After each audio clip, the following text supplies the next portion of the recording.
Salut à tous et à tous, donc bienvenue sur Parlons Rugby. Donc aujourd'hui une vidéo pas comme les autres encore une fois, donc on est désolé pour ça. Donc Vincent et Léo n'ont pas pu venir tourner, voilà pour des raisons personnelles, liées au couvre-feu et autres notamment.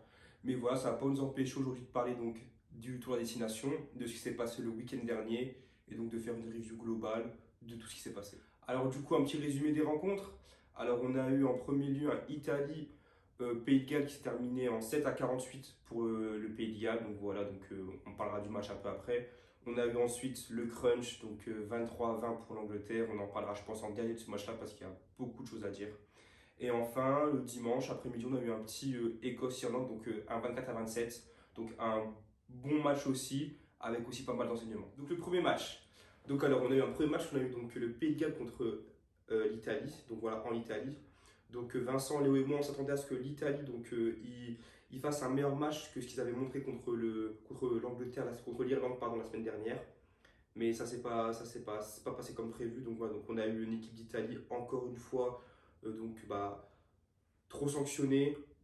Des leaders comme BG qu'on avait notamment cité dans la dernière vidéo preview n'est pas encore un bon leader. Voilà, encore trop de fautes, il se prend encore un carton jaune. Donc voilà, donc l'Italie. C'est dommage, deux premiers très bons matchs dans le tour des destination, je pense, pour leur niveau.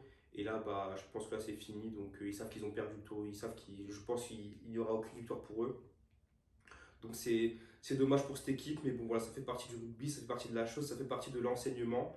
Donc, je pense que cette équipe, elle peut quand même donc, compter sur des joueurs comme Varney, Garbizzi, Ioane, Troula. Donc, vraiment des jeunes joueurs.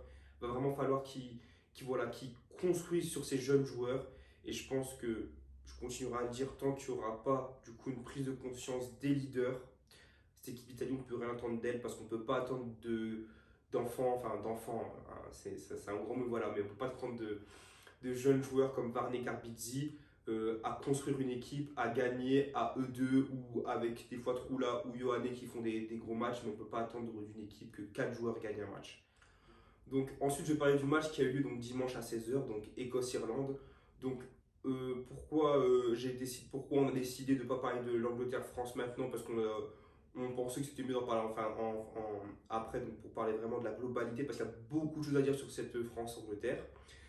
Donc là, on va parler de Écosse-Irlande, donc 24-27. Si vous vous rappelez bien, j'avais pronostiqué le 24 partout. Si Sexton passe pas la petite pénalité en fin de match, j'avais raison, mais bon, c'est pas grave. De toute façon, je pense que l'Écosse ne méritait pas de gagner ce match-là. Vraiment, donc 24-27, c'est très, très, très gentil pour l'Écosse. Tant ils ont été dominés dans ce match-là. Vraiment, c'est un match où l'Irlande a dominé. Donc, on a noté avec Vincent et Léo, on a regardé le match, on s'est dit après. Donc, on n'a pas connu l'Écosse. Pourquoi? Parce que en attaque, ils n'ont rien donné. Il y a un Finn Russell qui a un niveau de jeu très très inquiétant, donc je l'ai mis sur Twitter. Donc n'hésitez pas à le suivre sur Twitter. Donc je commente tous les matchs destination et c'est hyper intéressant, c'est hyper cool. Donc n'hésitez pas à nous rejoindre sur Twitter, qui s'affiche ici. Et donc du coup, bah oui, donc on a eu une équipe d'Écosse très très décevante avec des joueurs qui n'ont pas su faire des différences. On a eu un essai casquette en fin de première mi-temps, vraiment un essai à la Russell comme diraient certains. Mais sinon, voilà, on a eu en deuxième mi-temps du coup Hugh Jones qui rentre, qui fait une très bonne entrée, donc qui marque un essai aussi. Donc on a vraiment eu des fulgurances, très très peu de fulgurances en fait. Côté écossais, on a eu deux trois éclairs qui ont mené à des essais, donc ils ont beaucoup de chance. Parce qu'à côté, l'Irlande, ça a vraiment dominé son sujet, je trouve, hein, personnellement. Même s'ils ont pris des essais globalement dans le match, ils ont dominé, que ce soit défensivement ou offensivement. Ils auraient mérité, je pense, plus sur ce match-là. Mais voilà, malheureusement, ils n'ont pas réussi à aller chercher peut-être pourquoi pas un bonus, ce qui aurait été cool d'aller chercher un bonus pour cette équipe d'Irlande tant elle a dominé le match. C'est l'eau du rugby. Maintenant, on va parler du gros morceau du crunch. Angleterre-France, il y a beaucoup de choses à dire sur ce match. Une première mi-temps très très belle. Voilà, on marque dans les premiers instants. L'Angleterre remarque après. Après, l'Angleterre, ils ont une grosse domination d'une 15-20 de minutes. Après, on reprend la domination. Et du coup, après, ça fait que c'est un bon match. Donc, je vais juste regarder, excusez-moi. Excusez-moi. Donc, le score à la mi-temps. Voilà, donc j'ai trouvé. Donc, voilà, donc il y avait donc 14-17 pour la France à la mi-temps. Donc, on pouvait vraiment voir, c'était un match en première mi-temps vraiment très très beau. C'était, je pense, la meilleure première mi-temps du tournoi avec un beau match bien disputé. Donc, c'était rugueux, ça s'envoyait vraiment beaucoup. On avait un gros match de Taoufik Fenoua et Villemc. Même si je sais que certains, voilà, sur Twitter, j'ai vu, donc pour eux, la défaite est à leur compte pour les deux pénalités de début de match un peu bébêtes qu'ils ont eu.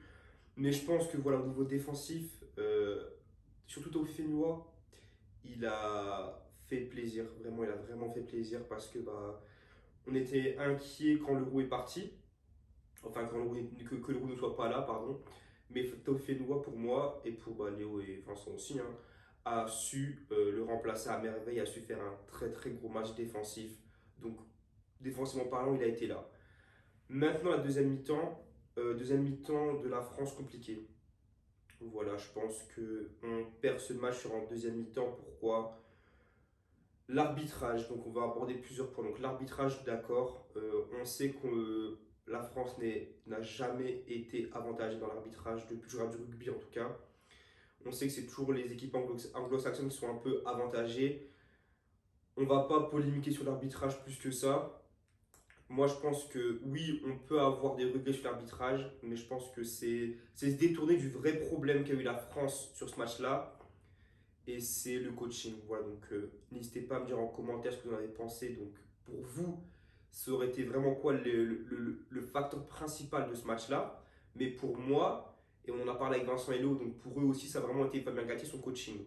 On a vu que Eddie Jones a outcoaché vraiment Galtier. Il a fait des bons rentrées, des bonnes rentrées, des Genge qui ont su être là en mêlée et autres. Donc d'autres joueurs qui ont vraiment été bons dès qu'ils sont rentrés. La France en a tardé. Donc déjà on a eu des coachings qui n'ont pas été payants, avec des entrées de Gros et d'Aldeguerri qui n'ont pas apporté grand chose au match. Voilà, après on a eu aussi Caso qui rentre en match qui n'a lui malheureusement pas non plus su impacter. Après pareil, on va parler des cas Chat et Woki. On sait que Chat c'est un impact player. Mais le faire rentrer à 10 minutes du terme, quand tu vois qu'il y a des joueurs qui sont cramés, donc même si Marchand fait un très bon match, ok, à un moment donné, il faut faire des changements. Il faut faire des changements pour impacter l'équipe en face. Chat, il rentre 10 minutes, même pas 8 minutes. En 8 minutes de temps, tu peux pas changer un match en 8 minutes de temps. Enfin, tu peux, mais c'est très rare. Donc à un moment donné, je pense il y avait des remplacements à faire bien avant. Comme le cas Woki qui a été vraiment, vraiment décrit, mais Woki, je vais un peu le défendre. Woki, donc c'est un très jeune joueur qui n'a pas joué du tournoi pour le moment. Donc là, c'est son premier match du tournoi. Tu le fais rentrer à 8 minutes de la fin. Il a peut-être raté son premier impact. Donc dans la tête, ça ne devait pas être non plus très très bien. Il ne devait pas être bien dans sa tête de base. Donc il a dû ruminer plein de choses. Et donc quand tu rentres dans un match hyper tendu, pour avoir fait, pour voilà, quand j'étais au rugby, donc je suis rentré dans des matchs tendus comme ça, bah dans la tête, qu'est-ce qui se passe? T'es un peu stressé. Tu te dis, vas-y, c'est mon premier match. En fait, tu veux bien faire, mais tu fais mal. Et je pense qu'en 8 minutes de temps, tu peux pas montrer tout ce que tu as montré. Et je pense que c'est dur de juger des joueurs sur 8 minutes. Donc même si oui, on est dans le rugby, c'est des professionnels, ils doivent, c'est leur travail, c'est compliqué. Et moi, franchement, en parlant de coaching, Galtier m'a énervé. On avait un Dupont qui était fatigué, ça se voyait. Pourquoi ne pas faire entrer Baptiste Serin? On ne sait pas. Tu avais un Aldrit qui, plus le match avançait, plus il était fatigué. Pourquoi ne pas faire entrer Jelonche? Ntamak aurait très bien pu rentrer. Donc même si Jalibert a fait un bon match, bon, il y en a qui se sont un peu... Voilà. Mais bon, il a fait un bon match, certes. Mais si tu veux vraiment pas sortir Jalibert, il y avait une solution de sortir Vakatawa, qui était lui aussi fatigué. Et c'est normal, hein, c'est totalement normal. Mais tu pouvais sortir Vakatawa, donc le faire sortir, mettre Ntamak en 12, donc décaler Ficou en centre et compagnie, enfin en 13, pardon. Il y avait plein de solutions. Là, Galtier, il n'a rien fait, il a attendu et après se plaint de l'arbitrage. Je trouve que c'est quand même facile. Donc là, Galtier, va falloir qu'il nous montre sur les prochains matchs un coaching. Donc l'Irlande, c'était pareil. Pourquoi on ne fait pas rentrer ces joueurs? Voilà, donc ça, c'est quelque chose que j'ai pas compris, qui m'a beaucoup, beaucoup énervé.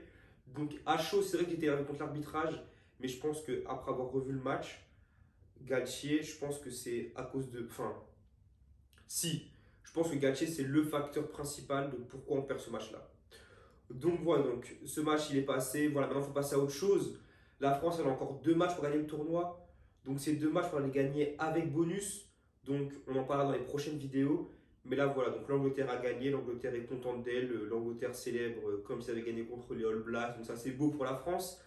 Mais voilà, donc c'est dommage d'avoir raté ce coche là. Mais on peut encore gagner le tournoi et ça c'est bien. Donc on va faire un petit point classement. Donc le Pays de Galles est première avec 19 points. Voilà, donc si on veut gagner le tournoi, il va falloir gagner contre le Pays de Galles sans qu'ils prennent de bonus défensifs ou offensifs. Sinon, ça jouera la différence de points. Donc ensuite, c'est suivi de l'Irlande avec 11 points. La France est à 10 points, comme l'Angleterre à 10 points, mais la France a un match de retard, il faut le souligner. L'Écosse est cinquième à 6 points, donc c'est dommage pour l'Écosse qui aurait pu vraiment, au niveau, en termes de jeu, viser plus haut, mais bon, voilà. Et l'Italie toujours dernière. Au niveau du classement, au niveau des pronos, donc on marque tous un point. Donc je suis dégoûté, donc j'ai failli marquer 2 points. Et quel point j'aurais marqué si j'avais eu 24-24. Mais voilà, donc on s'est trompé. Donc la vidéo est désormais terminée. Donc n'hésitez pas, si la vidéo vous a plu, à liker, commenter, partager. Donc c'est très important. Et à vous abonner aussi. Donc ne vous inquiétez pas, les garçons vont revenir. C'est pas, je vais pas faire des vidéos tout seul tout le temps. Ne vous inquiétez pas, ils vont revenir très bientôt. N'hésitez pas à nous suivre non plus sur les réseaux sociaux qui s'affichent juste ici. Donc Instagram, Twitter et Facebook. Voilà, pour être sur l'actualité de tout ce qui se passe pour nous. Donc voilà, donc c'était tout par le rugby. À la prochaine.